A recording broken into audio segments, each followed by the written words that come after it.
설명하기가 쉽지 않은데 대단히 귀한 생각 감사드리고요. 주님께서 기쁘게 받으시면 좋겠습니다. 지난주에는 우리 씨 뿌리는 비유를 통해서 열매 맺는 세 가지 비결에 대해서 말씀을 드렸습니다. 이 세 가지 비결 기억하시나요? 첫째는 모든 종류의 가채의 씨앗을 뿌리는 것입니다. 예수님은 토양을 가리지 아니하고 들가, 가시밭, 돌짝밭, 좋은 땅 모든 종류의 밭에 씨앗을 뿌리셨어요. 또한 사람들이 자신을 환영하지 않든 가리지 아니하고 모든 사람들에게 하나님의 말씀을 증거했습니다. 열매 맺는 두 번째 비결은 마음 관리를 잘해야 됩니다. 조금만 주의를 기울이지 않으면 어느새 내 마음속에 가시가 돋아나게 되고 돌짝밭이 되어서 열매를 맺지 못하게 됩니다. 늘 성령의 은혜로 우리의 심령이 충만하게 될 때 돌짝밭 같은 내 심령도 터가 되어서 백배의 열매를 맺을 수 있는 것입니다. 마지막은 씨가 죽어야 열매를 맺을 수 있다고 말씀드렸어요. 예수님이 죽어서 만백성을 구원하셨던 것처럼 우리도 십자가를 지고 자기 희생의 길로 갈 때 열매를 맺을 수 있다라고 하는 것을 말씀드렸습니다. 오늘 우리가 함께 읽은 마태복음 13장은 비유장이라고 이름을 붙일 수가 있습니다. 마태복음 13장은 7가지 비유를 기록하고 있어요. 7가지 비유 가운데 오늘은 겨자씨 비유와 누룩 비유를 살펴보면서 함께 은혜를 나누고자 합니다. 이스라엘로 성지순례를 가게 되면 3월 중순부터 4월 초순까지 약 한 달간 이스라엘 전역, 특히 갈릴리 지역의 온 산지와 들판에 노란 꽃들이 무리지어 있는 것을 볼 수가 있습니다. 바로 이런 이 꽃이 이스라엘 전역에 널려 있습니다. 얼마나 아름다운지 몰라요. 이스라엘에서 꽃을 볼 수 있는 한 달의 기간이 3월 중순부터 4월 초순입니다. 이 꽃을 우리가 보게 되면 무척이나 아름다운데 언뜻 보게 되면 개나리처럼 보이기도 하지만 개나리가 아니라 겨자나무입니다. 겨자나무는 매우 흔한 들풀이에요. 그러므로 성경시대에 어느 누구도 겨자씨를 얻기 위해서 자신의 밭을 가리거나 파종하거나 재배하지 않았습니다.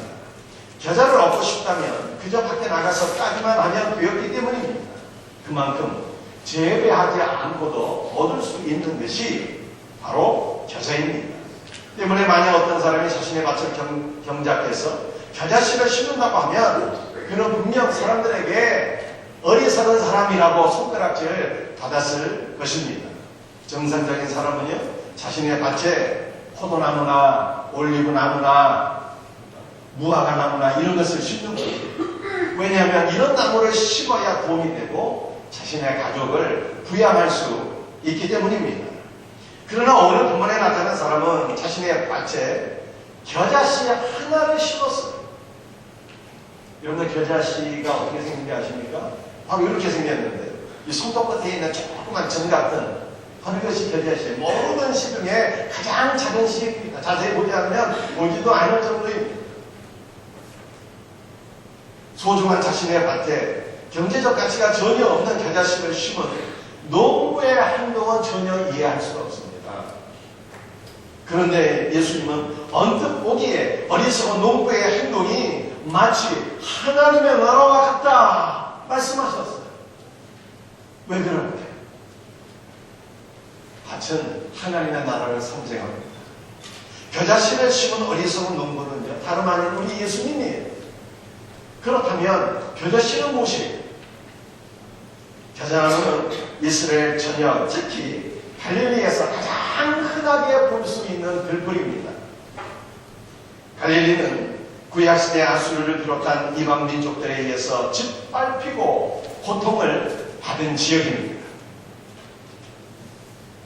갈릴리 지역에 살던 유대인들은요, 아수르에 의해서 이방 지역으로 끌려가고 이방 이방 민족들이 갈릴리에 정착해서 살았습니다. 그래서 성경은 갈릴리를 이방의 갈릴리다 이렇게 표현하고 있어요. 이방 사람들이 많이 살았다는 거예요. 갈릴리 지역의 약재와 고난의 상징인 것처럼 갈릴리 지역에 널리 분포되어 있는 겨자나무는 압제와 고난 속에 있는 연약한 자들을 상징하고 있습니다. 따라서 겨자나무 비유는 예수 그리스도께서 연약한 자들을 하나님 나라에 심으셔서 천국 백성이 되게 하셨다는 뜻입니다. 그렇다면 왜 예수님은 지천에 널려 있어서 언제든지 얻을 수 있는 보잘것없는 겨자씨를 자신의 밭에 심으신 것입니까? 이것은 하나님 나라의 매우 중요한 특성 한 가지를 우리에게 보여주고 있습니다. 그것은 바로 주님의 은혜. 이 땅에는 존귀한 자들이 많이 있습니다. 의인과 부자와 학자와 권력자와 인기 있는 연예들과 남들이 다 가질 만한 인정해주는 그런 사람들 얼마나 많이 있습니다. 하나님이 이렇게 존귀한 자들을 하나님 나라에 얼마든지 심으실 수가 있습니다. 그러나 하나님은 겨자씨, 즉 우리 같은 죄인들, 연약한 자들, 별 볼일 없는 자들을 불러서 이러한 무가치한 자들을 하나님의 나라에 심으셨어요. 이것은 한없으신 하나님의 은혜입니다. 결국 겨자나무 비유는 우리가 하나님 나라에 심겨진 것이 우리의 공로가 아니라 오직 주님의 은혜인 것을 강조하고 있습니다. 성경은 창세기 1장부터 계시록 22장까지 우리의 구원이 오직 주님의 은혜라고 강조하고 있습니다. 우리 라오스 방제 성경팀 카톡방에 보게 되면 어느 권사님이 방주에 대한 아주 은혜로운 글을 적어놔서 제가 거기에 방주에 가는 보충성령을 좀 올려놨는데요. 함께 이 방주에 가는 것을 같이 한번 생각해 볼 수 있도록 합니다. 창세기 6장 14절인데 우리 한번 같이 읽어볼까요? 너는 도표로 나무고 너를 위하여 방주를 만들되 그 안에 한들을 막고 역청을 그 안팎에 칠하라. 여러분들이 방주를 태바라고 해요. 노아의 방주도 방주고요. 모세는 갈대 상자에 넣어서 나일강에 버려지게 되었는데 그 모세가 들어간 그 갈대 상자도 원문을 보게 되면 바로 이 태바입니다. 그런데 이 태바, 이 방주라고 하는 것은요, 이 성경의 의미가 십자가의 주비. 이 태바라고 하는 첫 번째 자음, 첫 번째 자음을 타브라고 하는데 이것이 십자가라고 하는 뜻을 갖고 있고요. 두 번째 자음, 베터라고 하는 것이 집이에요. 이 십자가의 집, 방주라고 하는 것이. 이것은 신약적인 관점에서 교회를 의미하는 것입니다. 최후의 심판 때 구원을 받기 위해서 반드시 방주, 교회 안으로 들어와야 합니다. 교회 밖에는 구원이 없습니다. 노아의 8 식구가 그리고 모세가 방주 안에 들어와서 구원을 받는 것처럼 교회 안으로 들어와 예수 그리스도를 믿은 우리 모든 성도들은 이미 십자가의 은혜로 구원을 받은 것을 믿으시기를 바랍니다. 하나님은 노아에게 고페로 나무로 방주를 만들 때 그 안에 칸들을 막고 역청으로 그 방주의 안팎을 칠하라 이렇게 말씀하셨어요. 역청으로 방주의 안팎을 칠한다. 이 칠한다라고 하는 것이요 3가지 뜻을 갖고 있어요. 죄를 덮다, 가리다, 속죄하다, 보상하다, 진정시키다, 가라앉히다. 이런 얘기는 무슨 뜻일까요? 방주 안으로 들어온 모든 죄인들의 죄를 예수 그리스도의 십자가 보혈이 덮고 가리우고 예수님의 십자가 보혈이 죄인들의 죄에 대한 그 속전이 되었고 그러므로 하나님께서 죄인들을 향하신 그 불타는 진노가 진정되고 가라앉게 되었다는 것입니다. 여러분들의 방주는 결국 우리의 구원, 우리의 공로로 된 것이 아니라 십자가 주님의 은혜로 이루어진 것임을 우리들에게 보여주고 있습니다. 따라서 우리 성도는 나를 구원하신 예수 그리스도의 십자가 은혜를 기억하면서 감사와 찬송을 주님 앞에 돌려드려야 할 것을 믿으시기를 바랍니다. 창세기 6장 8절 말씀인데요. 그러나 노아는 여호와께 은혜를 입었더라 이렇게 말씀하셨습니다. 여호와께라고 깨라고 하는 말이 원문에 보게 되면 아인이라고 하는 눈이라고 하는 단어예요. 그러니까 하나님께서 눈으로 보시되 노아만 하나님께 은혜를 긍휼히 여김을 받았다는 것입니다. 하나님께서 불꽃 같은 눈동자로 온 천대를 감찰하시는 거예요. 누가 과연 하나님을 경외하는 참된 믿음의 사람이 있는가 감찰하셨는데 그때 강한 사람 노아만이 하나님의 눈에 발견되었고 하나님께서 그 참된 믿음의 사람 노아를 불쌍히 여기셔서 그가 구원을 받게 되었다는 것이에요. 노아가 방주 안으로 들어와서 구원을 받은 것이 결코 자신의 공로가 아니라 하나님의 은총이었음을 성경이 말씀하고 있습니다. 여러분 모세는 어떻습니까? 모세는 태어난 지 석 달 만에 갈대산까지 방주 안으로 들어가게 되었거든요. 태어난 지 석 달 된 갓난 아이가 무슨 선한 일을 하고 싶겠습니까? 무슨 공로가 있겠어요? 아무런 공로가 없었지만 하나님께서 죽을 수밖에 없는 노아를 그 모세를 긍휼히 여기셨고 하나님의 긍휼히 여기심을 따라서 모세가 물 가운데서 한지 구원을 하게 돼요.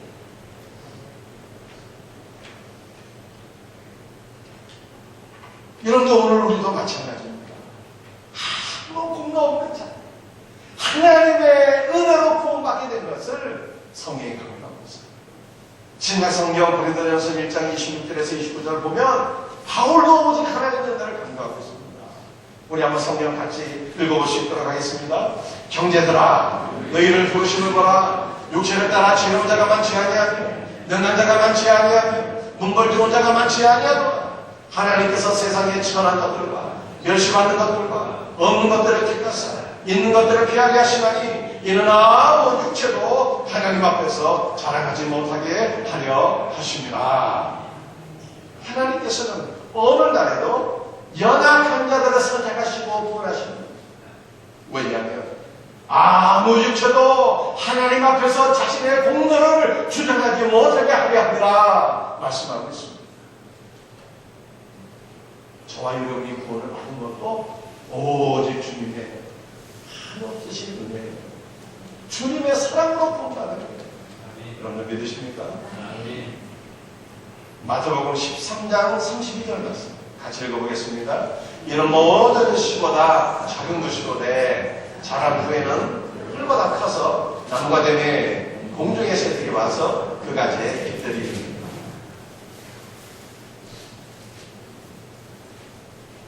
겨자씨가 자라나서 나무가 돼요. 나무. 여러분들 겨자가 나무라는 것이 이해가 되십니까? 아까 제가 이 그림 보여드렸죠.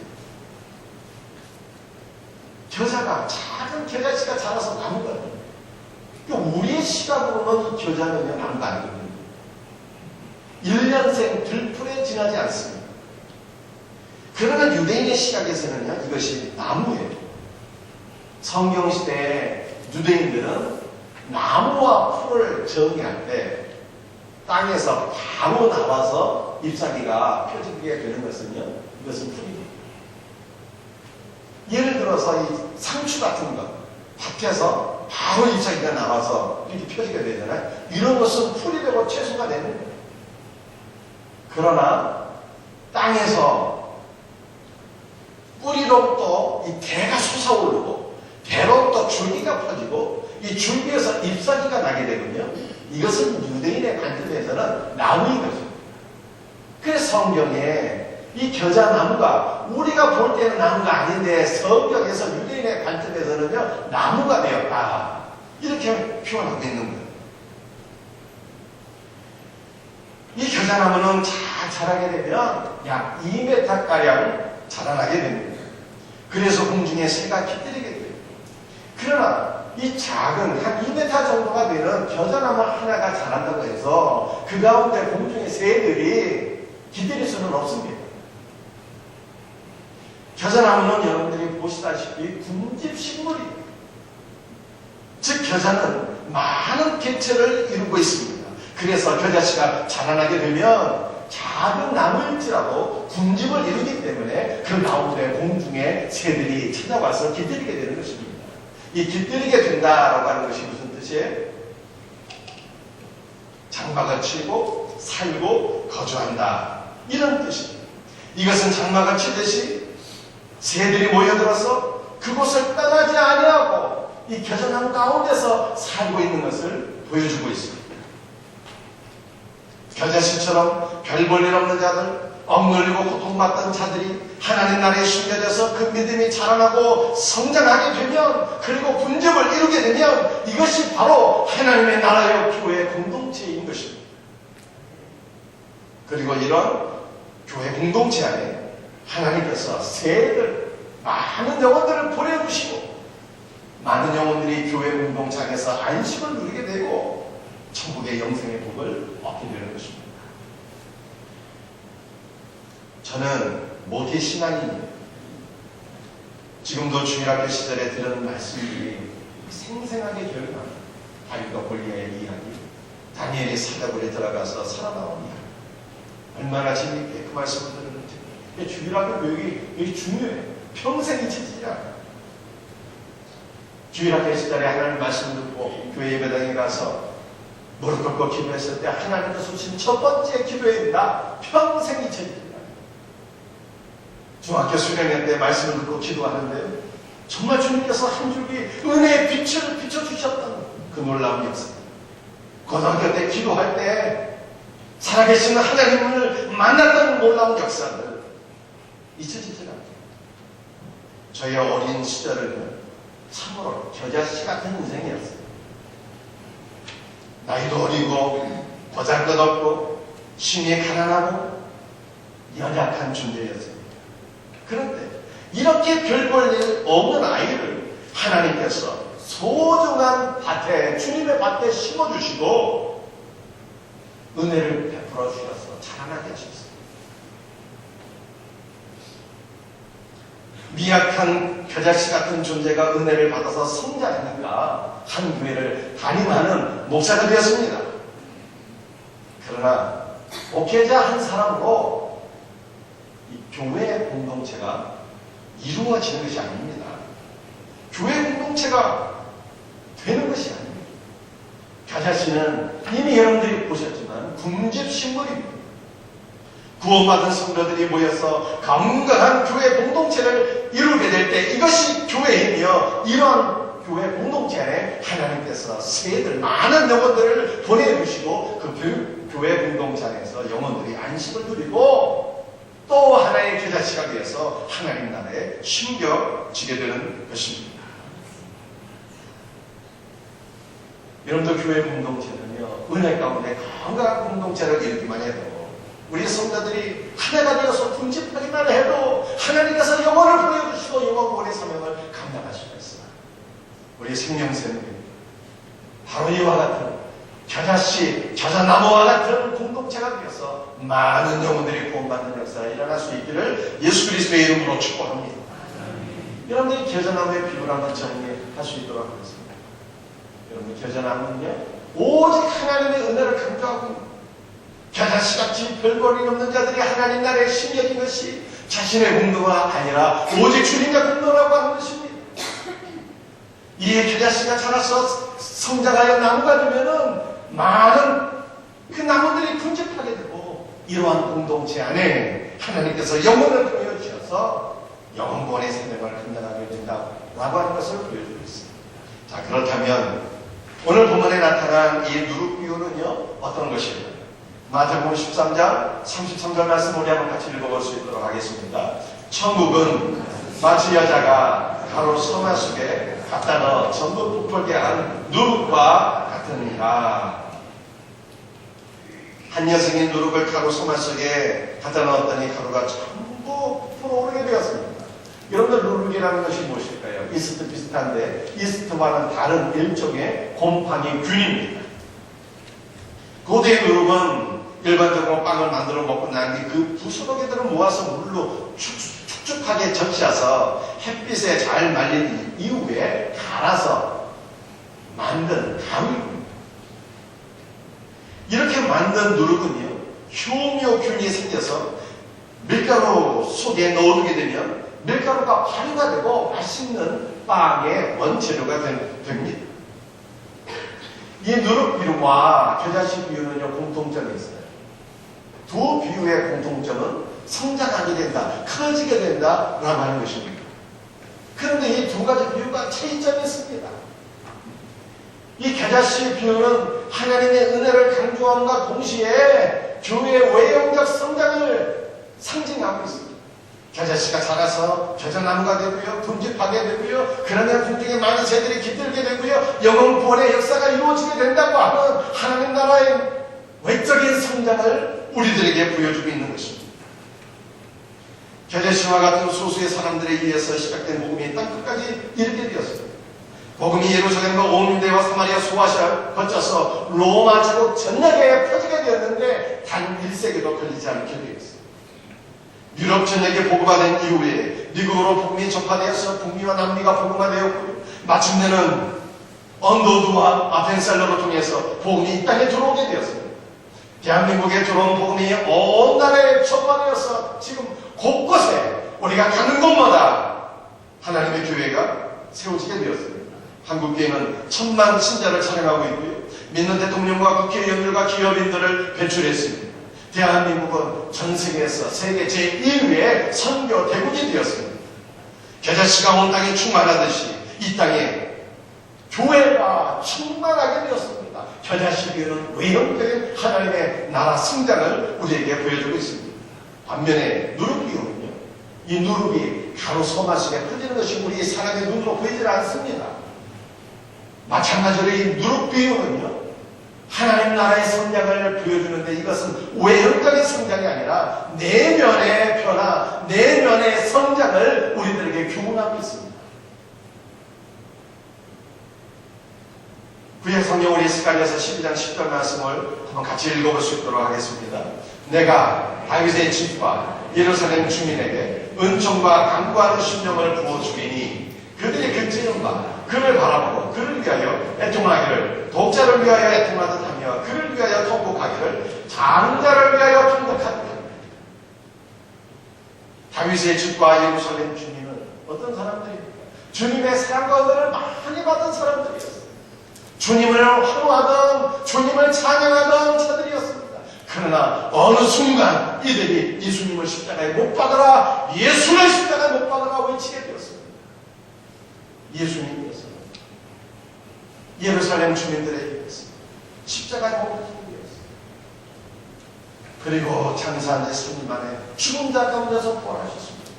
예수님께서 이 지상에 40일 동안 계시다가 부활 승천하시고 오순절에 성령을 초대교회 사도들과 성도들에게 보내주셨습니다. 성령 충만한 사도 베드로가 말씀을 전했습니다.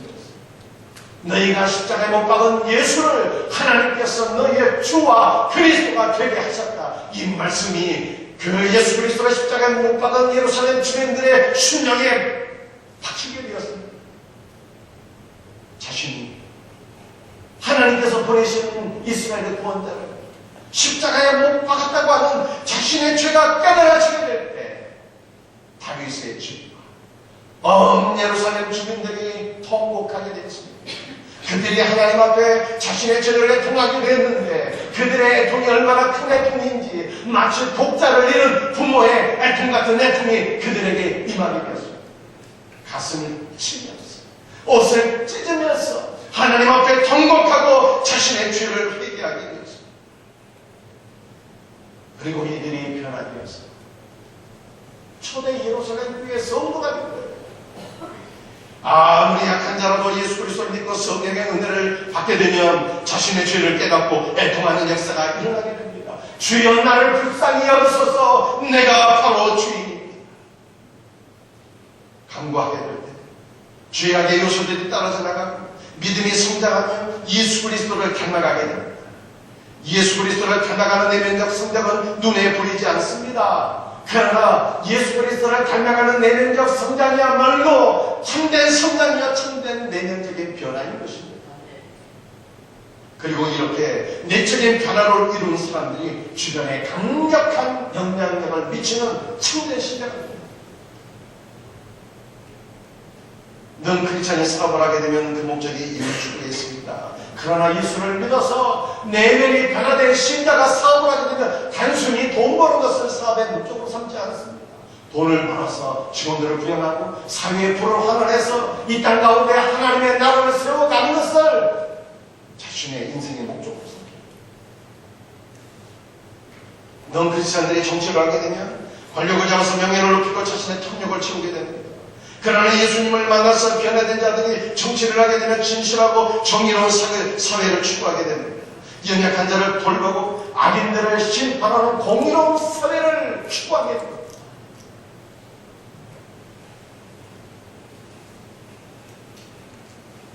넌 크리스찬의 선생님이 되고자 하는 목적은 자신의 지식을 뽐내고 삶의 안정적인 기반을 삼기 위함입니다. 그러나 예수를 믿어서 내면이 변화된 분들의 선생님이 되면 학생들을 가르치는 일에 있어서 다른 모습을 가지게 됩니다. 마치 목자가 양을 돌보는 것처럼, 제사장이 백성을 위해서 기도하는 것처럼 양들을 가슴에 품고 기도하는 선생님들이 됩니다.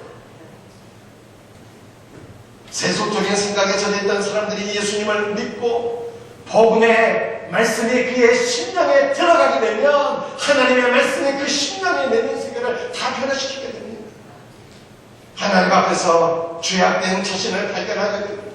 인격의 모난 부분이 다듬어지게 되어서 우리의 입에서 나오는 모든 말들이 예수님의 말씀처럼 은혜가 넘치게 되고 내 생각과 판단이 주님의 뜻에 그 내면의 변화가 이루어지게 됩니다.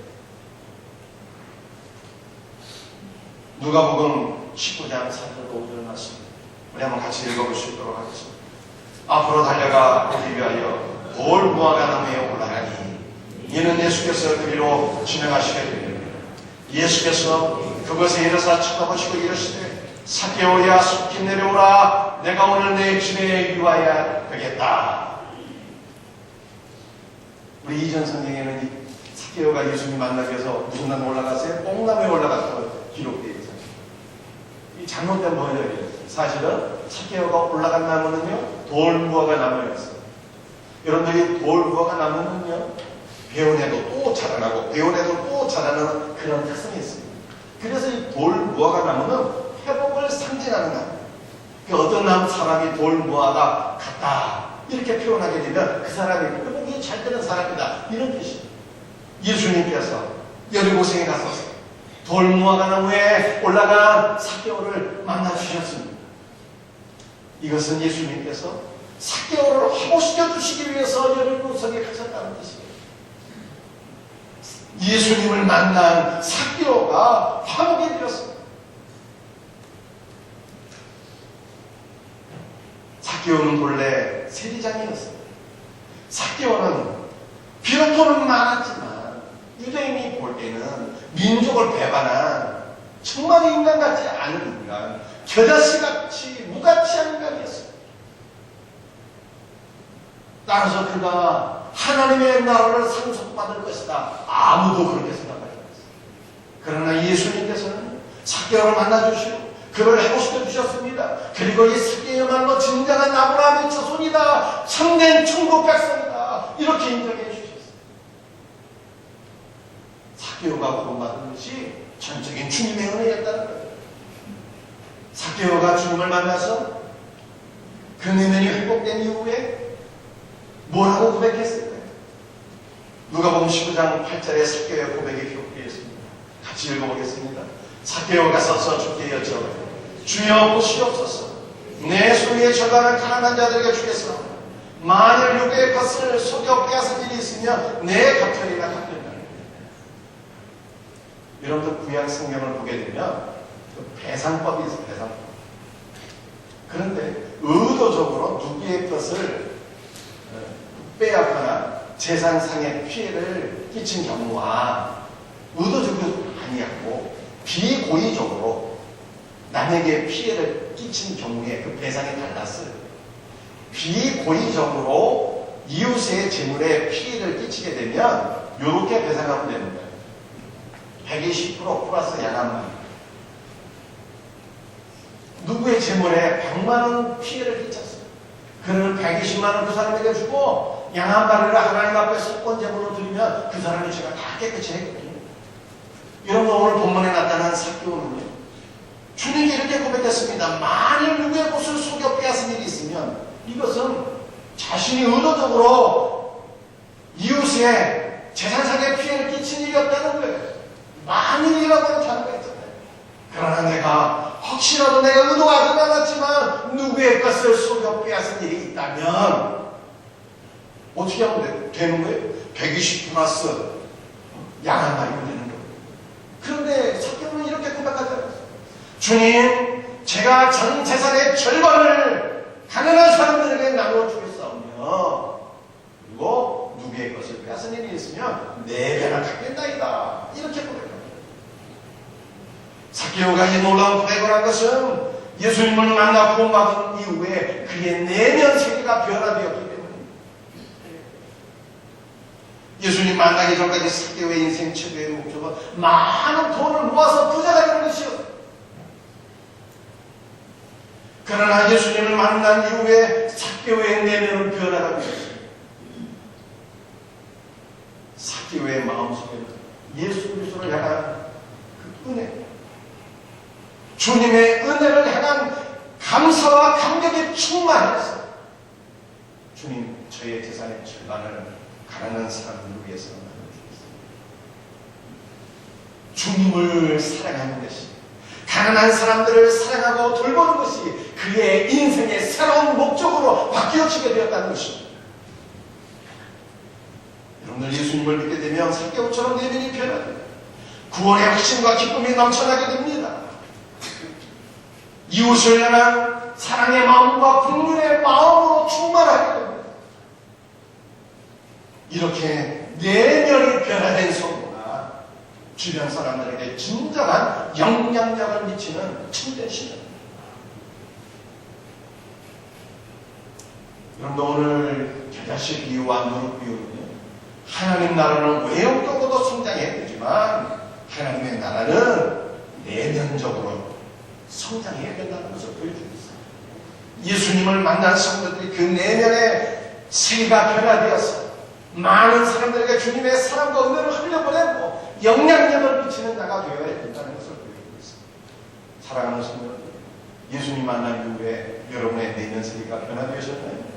우리의 삶이 변화되어서 하나님 앞에 영광을 돌릴 수 있는 복된 성도들이 다 될 수 있기를 예수 그리스도의 이름으로 축복합니다. 다 같이 일어나셔서 찬송 드리겠습니다. 우리 자리에 불편하신 분들은 자리에 앉아 계셔도 되겠습니다. 오늘 우리를 구원하신 주님의 은혜를 기억하면서 우리 찬양 드리기로 원합니다. 찬송가 265장, 우리 다 같이 힘차게 박수 치면서 찬양 드리겠습니다. Yeah.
우리 합심으로 기도드리겠습니다.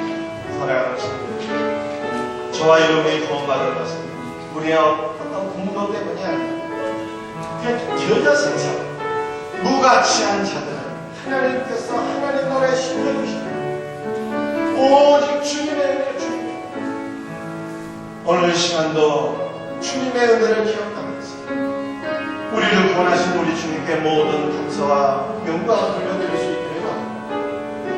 사랑하는 성도들이여, 구원받은 겨자씨와 같은 자들이 모여서 궁집하게 되면, 공동체를 이루게 되면 이것이 교회요 하나님 나라.